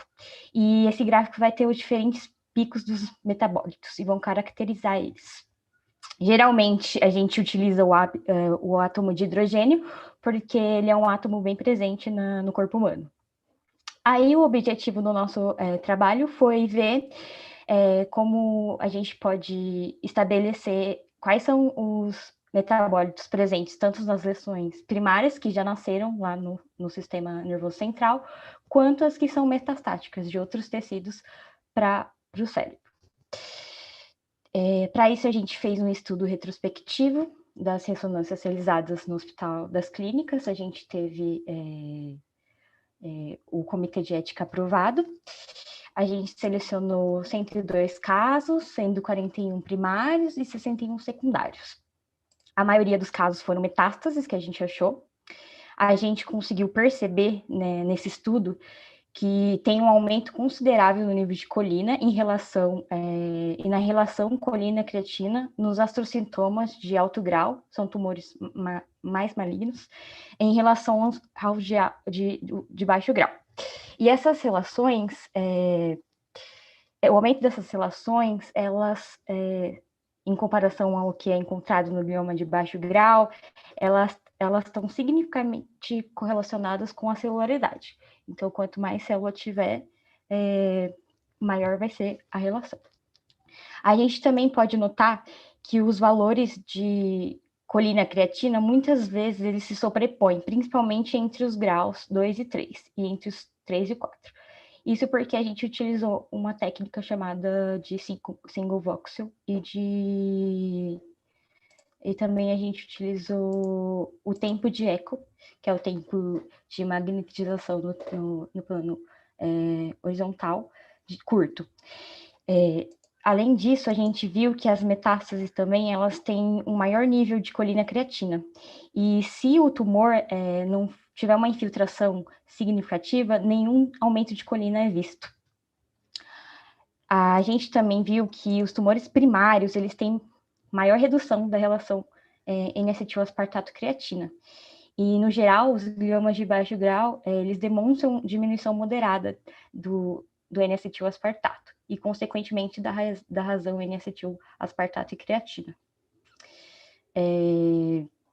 A redução dos níveis de N-acetil-aspartato e na proporção N-acetil-aspartato que ocorre nos tumores secundários porque as metástases, elas não têm tecido neuroglial, que é responsável pelo pico de N-acetil-aspartato. Entretanto, tem alguns tumores primários que eles são muito malignos, altamente malignos, e eles podem destruir todos os neurônios que estão naquele local, vindo a apresentar níveis baixos de N-acetil-aspartato creatina. Por fim, a gente, em resumo, viu que a gente conseguiu caracterizar as metástases, o aumento da relação colina-creatina foi maior nas metástases, e a redução da relação N-acetil-creatina foi maior nos tumores primários. E mais para frente a gente pretende fazer uma análise estatística mais aprofundada para a gente conseguir comparar melhor esses dois grupos. Quero agradecer a oportunidade de apresentar meu trabalho, agradecer ao meu professor orientador e minha família. Muito obrigada. Muito obrigado, Natália. Professores, com vontade. Oi, posso começar? Fique à vontade, professor. Oi, tudo bem? Bom, o trabalho, né, é um trabalho aqui que tem uma temática importante, né, e o uso dessa ferramenta também, né, da ressonância magnética nuclear para ajudar no diagnóstico, né, de doenças e condições fisiológicas. Então, assim, eu gostei, eu achei que o seu trabalho está bem escrito, entretanto, eu fiquei na dúvida, assim, eu achei que faltou aqui você colocar, né, você deu uma descrição muito extensa aqui do que era o grupo, né, dos casos, né, quais foram os casos selecionados. Eu não entendi direito o que seriam, né, o que seria o seu grupo controle, se houve necessidade de você ter esse grupo controle, e também fiquei muito curioso com respeito a como que você efetivamente preparou essas amostras, quer dizer, né, você estava olhando, eu entendi que isso seria um estudo meio que de metabolômica, então a gente sabe que para esse tipo de estudo, o preparo de amostra é uma coisa muito importante, porque pequenas variações na maneira como você prepara a amostra pode alterar bastante os resultados, né? E depois, na parte dos seus resultados, eu vi que a discussão sua foi centrada principalmente na questão de olhar para os níveis, né, de colina, creatina. Então, eu fiquei nessa dúvida, eu não entendi se vocês estavam querendo buscar coisas mais gerais e que poderiam estar associadas, né, tendo correlação com os casos, né, com os fenótipos lá, ou se vocês já estavam querendo essa informação específica de colina e creatina. Então, eu fiquei com essa dúvida aí. Certo. Então, o estudo foi assim, dessa maneira. A gente pegou todos os exames de ressonância magnética que são realizados no hospital, eles são anotados num caderno. E então a gente pegou os resultados dos pacientes que estavam anotados nesse caderno, sequencialmente, todos que estavam anotados, a gente pegou esses pacientes e analisou depois a imagem deles. Como é que foi essa análise? A gente geralmente viu os gráficos, que são feitos pelo software da máquina, e ele que dá os picos, né? Apresenta os picos para a gente. Foi dessa forma foi essa metodologia que a gente fez para esse trabalho. A gente selecionou dessa forma a amostra. Eu não tenho um grupo controle. O que a gente quis ver é se o grupo que tem o tumor primário é diferente do grupo que tem o tumor secundário. Se a gente consegue diferenciar esses dois tipos de tumores, porque eles têm abordagens diferentes para a gente, na hora de tratar e também para o prognóstico do paciente. Esse foi a coisa que a gente mais queria assim, ver nesse trabalho. Enquanto ao resultado, a gente escolheu fazer a relação colina e N-acetilospartato ou a creatina N-acetilospartato, porque dessa forma a gente tinha um parâmetro melhor, porque o N-acetilospartato ele só é produzido por células gliais, e dessa maneira ele daria um melhor parâmetro para a gente analisar estatisticamente falando. E por isso que a gente fez dessa maneira. E a gente sabe na literatura que já tem datado na literatura quais são geralmente os metabólitos presentes no cérebro e quais não são. Por exemplo, o lactato, se a gente tem ele presente no tecido cerebral, quer dizer que tem uma coisa muito errada, porque o tecido cerebral, ele faz pelo oxigênio. Então, quer dizer que tem lactato, está em anaerobiose. Então, foi dessa maneira que a gente fez. Eu não sei se eu consegui ser claro o suficiente, se você ficou com alguma dúvida. Na verdade, eu é que me confundi, porque como eu não me ative à questão dessa sigla aqui, HRM, eu estava imaginando uma metabolômica com, por exemplo, pegar a amostra do sangue e ver quais são os metabólitos que estão lá. Na verdade, a gente analisa a imagem, o voxel é como se fosse um cubo. Aí, quando a gente vê a imagem da ressonância, vê o cérebro, a gente entra dentro da lesão, a gente coloca esse cubo, isso tudo na imagem, a gente não coloca nada dentro da cabeça do paciente, não é um exame invasivo. Na imagem, a gente coloca esse voxel e o software faz o cálculo para a gente e mostra o gráfico com os picos. Ok. Muito bom. Ok, muito bom. Obrigado. Parabéns. Obrigada eu. Celso, para mim também tinha causado essa estranheza na leitura. A gente, quando vê esses produtos do metabolismo, a gente pensa em preparação de amostra, algo que é bastante técnico, né? E se você não toma cuidado realmente nesses preparos, né? E você, ao mesmo tempo, fala de um estudo retrospectivo, né? E a gente, como fazer essa análise retrospectiva desses elementos, né?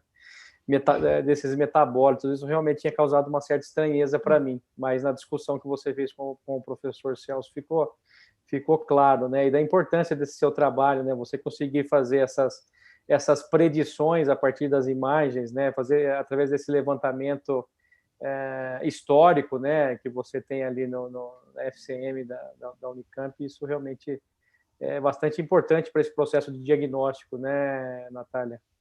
Sim.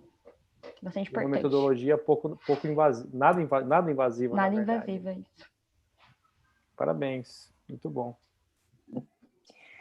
As minhas dúvidas eram as mesmas dos professores anteriores. Eu já estava vendo assim, entrando na cabeça, furando, né? E na verdade é nada invasivo, né? Para ter essa. Parabéns, realmente Obrigada. foi ótima a apresentação, para a gente poder, né, tirar essas dúvidas e esclarecer o teu trabalho. Obrigada. Eu que agradeço a oportunidade. Eu também tinha a impressão antes que era a mesma coisa que vocês falaram. Eu também, no começo, antes de aprender o que era o trabalho, eu também tinha essa impressão, a mesma impressão. Então, foi ótimo esclarecer isso para vocês. Muito obrigada. Muito obrigado, Natália. Agora é a Stephanie Andrioli Romero. Olá, boa noite. Vocês estão conseguindo escutar? Sim. Sim. Quando eu puder começar, vocês me avisam, tá? Pode começar já. Boa noite, meu nome é Stephanie, eu sou aluna de nutrição da FCA Unicamp e o meu trabalho é sobre a avaliação dos efeitos anticâncer da raiz e folha de beterraba em células de câncer de colo de útero.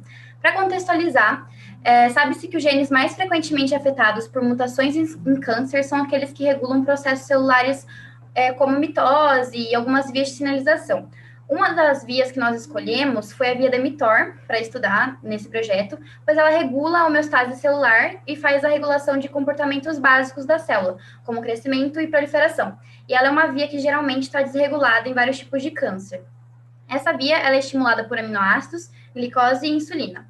E o tratamento que nós fizemos nas células de câncer de colo de útero, HeLa, foi com os extratos de folha e de raiz de beterraba, pois nós vimos na literatura que há várias pesquisas relacionando compostos bioativos e câncer, e dentre elas, nós vimos que o composto vitexina, que está presente na folha da beterraba, ele tem ação contra o crescimento de células de câncer e indução de apoptose. A vitexina, ela é um derivado da pigenina, que já foi relatada em vários estudos por sua capacidade antiproliferativa também. E na raiz da beterraba, há uma grande quantidade de beta-lainas, dentre elas a betanina, que é um composto antioxidante. E por haver pouca literatura falando sobre o estudo, nós buscamos como objetivo avaliar os potenciais efeitos anticâncer da folha e raiz de beterraba nas células de câncer de colo de útero, HeLa.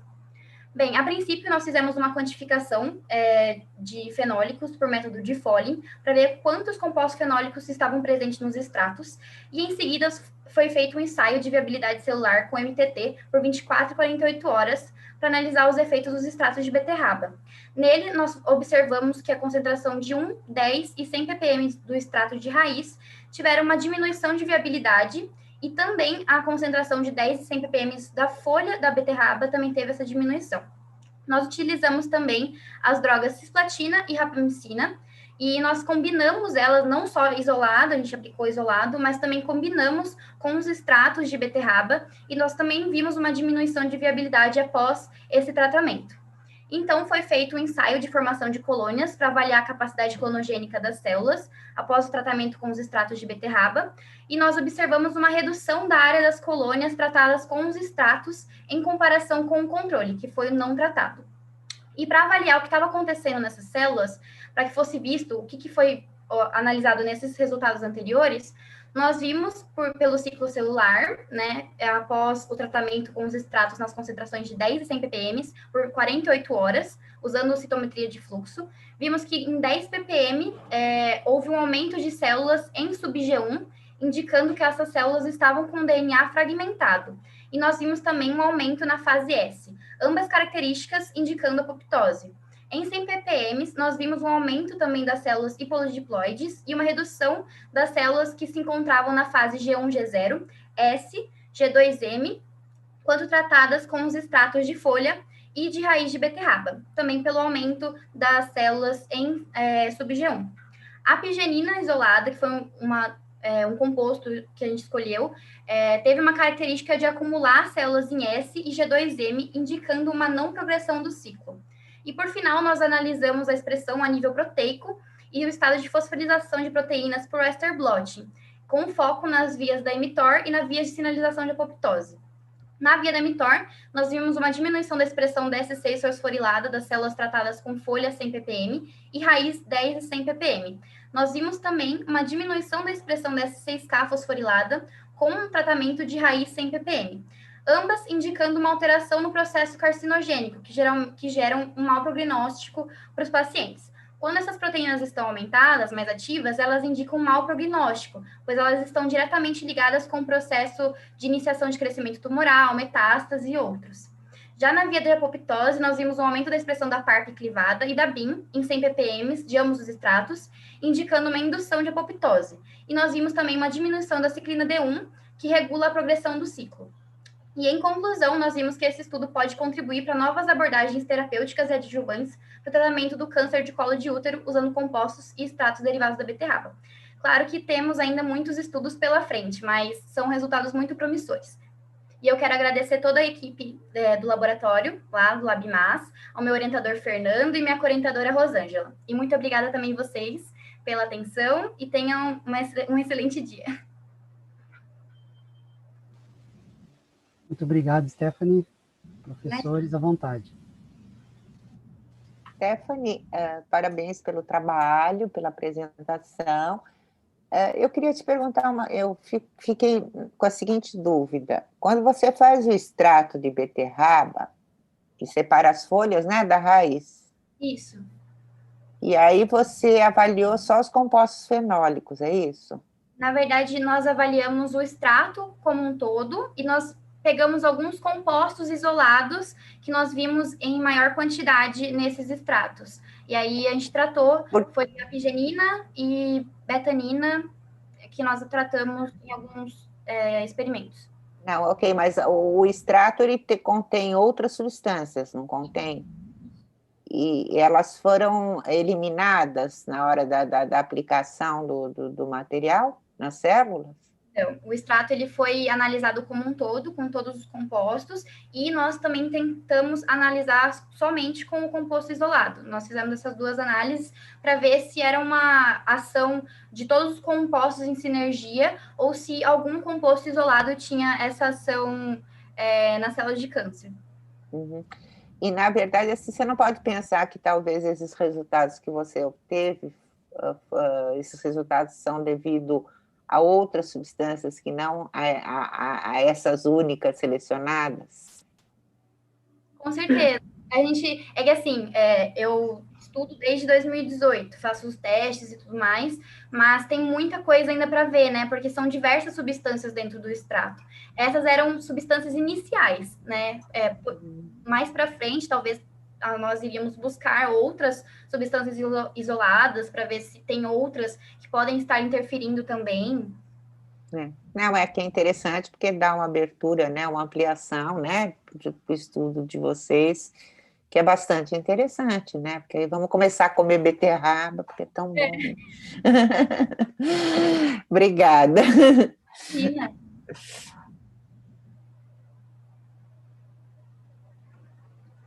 Não sei se o William vai comentar alguma coisa, depois, se tiver tempinho, também tem uma perguntinha. Tá, joia. No meu caso é assim, Stephanie, você consegue, então, o extrato, né? Esse extrato, ele é alcoólico, ele não é alcoólico? Que tipo de extrato é esse, né? Acho que isso tem que ficar claro também.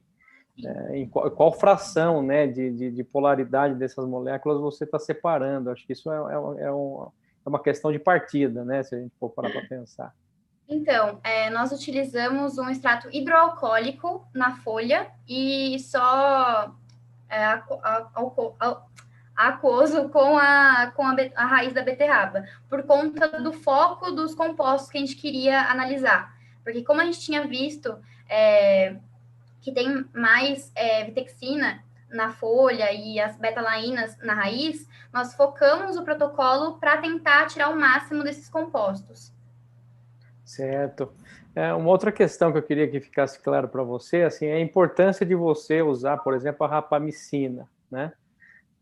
Não fica claro na sua fala, embora a gente perceba que você sabe bastante do que está falando, você realmente, talvez a questão da limitação do tempo também do vídeo, né? Você fala bastante rápido, mas está claro a sua apresentação, né? Você tem essa capacidade de fazer também essa distinção dos seus resultados numa proposta de síntese, né? Isso é importante. Você saberia me dizer qual que é a importância de tratar essas células com rapamicina e você desafiar essas células com esses extratos?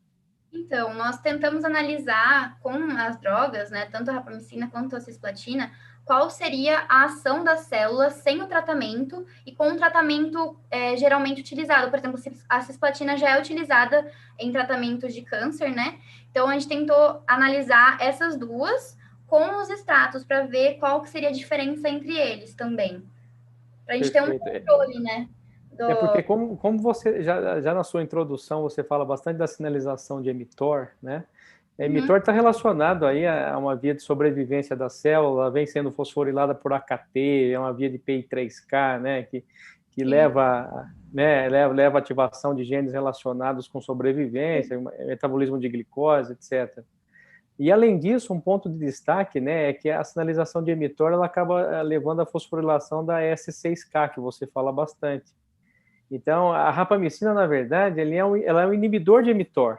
Então, se você inibe mTOR com rapamicina e você muitas vezes mostra que não está havendo a fosforilação de S6K e que muitas vezes a sua própria viabilidade em resposta a esse extrato ela é diferente daquele grupo não tratado previamente com rapamicina, você de fato está distinguindo uma via, um mecanismo de ação desse seu extrato, né? Então, seria interessante, Stephanie, que você olhasse para a rapamicina como uma estratégia, inclusive, de você distinguir o mecanismo de ação desses extratos que você está trabalhando, né? Porque a rapamicina ela é um inibidor específico de mTOR. Eventualmente, se você faz esse pré-tratamento com rapamicina e depois desafia com o extrato, e você vê nível de fosforilação da S6K diferente, de fato, você pode inferir, né, concluir a partir desse resultado que a mTOR ela é importante nesse processo. Né?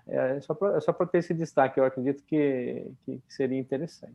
Então, o tratamento ele foi feito na hora, quando nós combinamos, aí sim a gente viu um resultado bem interessante também, mas nós fizemos também isolado, né? Só a rapamicina e a rapamicina com os extratos e somente os extratos para comparar os três, para ver quem estava agindo. Inclusive, nós também fizemos o Western blot com a rapamicina e teve um resultado bem interessante, que aí eu não coloquei também no projeto, a gente está escrevendo um paper, né? E aí ainda tem bastante informação para colocar, para quantificar certinho, mas também teve um resultado interessante da rapamicina no Western blotting também, que a gente estava analisando. Que se você muitas vezes descaracteriza, né, dissocia a rapamicina dessa questão do seu extrato, muitas vezes ela perde o sentido. Para mim, quando eu vi o seu resumo, né, e vi seus resultados, ficou muito claro a importância da rapamicina como uma metodologia para distinguir o mecanismo de ação, envolvendo a atividade de mTOR nesse processo, né? Que é algo fantástico, né? É uma estratégia com essa inibição química muito, muito interessante e muito usada na literatura, inclusive, né? Parabéns, assim, estrategicamente a metodologia realmente é fundamental para você ter essas conclusões. Mas só para você ter essa ideia da parte metodológica, né? Da importância do tratamento com a rapamicina nesse desvendar do mecanismo, né? E muitas vezes, Stephanie, só para concluir, dependendo qual é o veículo que você solubiliza a rapamicina, você teria que, inclusive, incluir mais um controle, né? Um controle do veículo da rapamicina, né? Então, você vê que quando a gente acaba abrindo, né, essas possibilidades, tecnicamente, a gente acaba caindo também numa quantidade de grupos muito grande, né? Para que a gente não caia aí numa armadilha de muitas vezes o que está causando o efeito é o veículo, né, o DMSO, o álcool, que você solubilizou a rapamicina. Mas fica só essa questão. Então, até nem comentei, mas a gente fez um controle com DMSO também, para analisar se tinha essa alteração. É que são muitos resultados também. Sim. Não, você tá ótimo. Aqui a gente tá para conversar a respeito disso mesmo. Parabéns. Legal, obrigada, William. Obrigado a você pela oportunidade. Imagina. Bom, Stephanie, eu também só vou fazer um pequeno comentário, né? Bom, primeiramente, eu, assim, gostei muito do seu trabalho, ele também, de novo, tá muito bem escrito, gostei do vídeo e da sua apresentação, né? Como os professores já comentaram, você tem bastante desenvoltura aí na apresentação, eu acho que estava bem claro, com exceção, né, de detalhes, né, que às vezes a gente acha também que por conta do espaço, né, na parte do texto e o vídeo também, não tem como colocar todos os detalhes. Pelo que você falou, é um trabalho que está vindo aí já de um tempo, né, desde 2018, e Assim, minha única curiosidade, né, ou ressalva, não sei, a minha pergunta seria o seguinte: você está usando, ou pelo menos os experimentos que você mostrou, foram feitos com Hila. Isso. Eu não sei se Hila seria um bom modelo para quem está interessado em entender essa parte da ação do extrato da planta, para a célula, para tumor de colo de útero. Então, eu não sei se haveria possibilidade de você, talvez no futuro, usar uma cultura primária desse tipo celular, ou se já existe algum modelo com esse tipo de celular, né, que se aproxima mais daquilo que você quer. E a outra coisa que eu fiquei pensando também é o seguinte: você mostrou a ação desses extratos, né? Às vezes é complicado, né? A gente trabalhar com um extrato cheio de coisas lá. Vai chegar um momento que, se você mede uma atividade, uma propriedade, você vai querer saber o que é, e aí vai começar num segundo trabalho que é muito mais desafiador, que é essa coisa de produtos naturais, você tentar isolar o composto, esse tipo de coisa. Mas eu fiquei imaginando que, antes disso, você precisaria ter um tipo celular que não é um tipo tumor, né? Hila, a gente sabe, tudo bem, é uma célula que cresce indefinidamente e tal. Porque o efeito que você está vendo do extrato sobre essas células, se você quer algo que seja específico para matar uma célula tumoral, você teria que ter alguns tipos celulares tumorais e alguns tipos celulares não tumorais, para você mostrar: olha, aqui eu tenho um extrato que mata preferencialmente célula tumoral. Então, eu não sei, eu fiquei um pouco com essa dúvida, né, quando eu li o trabalho, porque eu só vi, tudo foi feito com Hila, e então, na verdade, né, eu não sei se esse efeito citotóxico que você está vendo do extrato em combinação com outras drogas e tal, se isso vai ser específico realmente para a célula tumoral, né? Então, Era isso. obrigada pela pergunta. Lá no laboratório, nós trabalhamos especificamente com células de câncer. Nós temos também um outro projeto de 2 alunos que trabalha com a PC3 e a DU, também com esses extratos. Eles fizeram métodos parecidos com os que eu fiz. E infelizmente, nós não temos células que não são tumorais. Nós temos só a CACO, que inclusive está sendo utilizada para analisar a absorção, a biodisponibilidade dos compostos, dos extratos também da beterraba, para ver o que está passando pela luz intestinal também, que isso daí era uma questão que foi perguntado para a gente, e está sendo feito vários projetos com relação a isso, mas células não tumorais a gente não tem, só a CACO mesmo. E aí, por isso que a gente não conseguiu fazer essa comparação. Ok, mas muito bom o seu trabalho. Obrigada. Parabéns. Muito obrigada.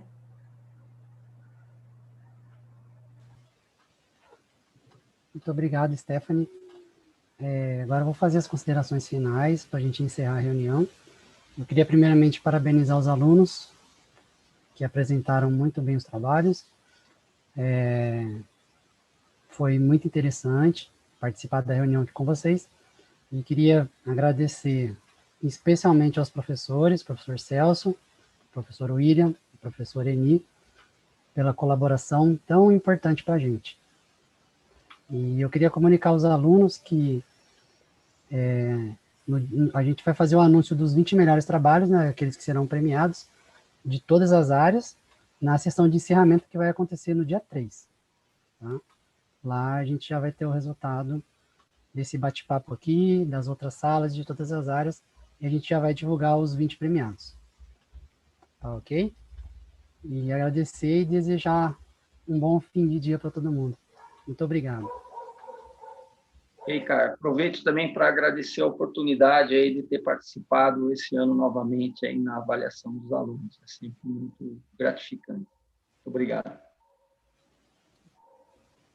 Também queria agradecer, achei muito interessante, e parabéns a todos os alunos e ao programa PIBIC, né, o programa de iniciação, e que eu acredito que esse evento foi um sucesso. Né? Obrigada pelo convite. A palavra é essa mesmo, Caio, você como representante aí da PRP, né, leva os nossos agradecimentos, realmente É um prazer muito grande, né, poder participar desse momento da universidade, né, onde você tem esse contato com os alunos. Eu acho que a pandemia ela trouxe aspectos muito negativos, né, para a gente, mas ao mesmo tempo trouxe algumas alternativas, né, como essa, né, de fazer um evento online. E vocês estão de parabéns pela organização, né? A gente imagina a dificuldade que é fazer uma organização desse tamanho, né? Com tantos docentes, com tantas inscrições, né? E você lidando da preciosidade da universidade, que são os próprios alunos, né? E você manter essa acreditação dos alunos no radar, isso realmente enaltece qualquer atividade nesse sentido, né? Então, eu gostaria de agradecer e parabenizar vocês por essa oportunidade, agradecer aos colegas aqui, a Emi, o Celso, né? Realmente é um prazer muito grande estar com vocês, né? Espero estar nas outras oportunidades também, comemorando, né? Aqui eu vejo como uma comemoração, né? É uma etapa tão bacana essa de ver os meninos apresentando, né? Com tanta desenvoltura, tanto empenho. Parabéns, a Unicamp está de parabéns. Realmente, William, você tem razão. Falou tudo. A gente agradece imensamente o apoio e a colaboração de vocês. E esperamos que o ano que vem a gente esteja lá presencialmente, né? Todo mundo. Isso. Até mais, gente. Se cuidem. Um abraço. Tchau, até mais.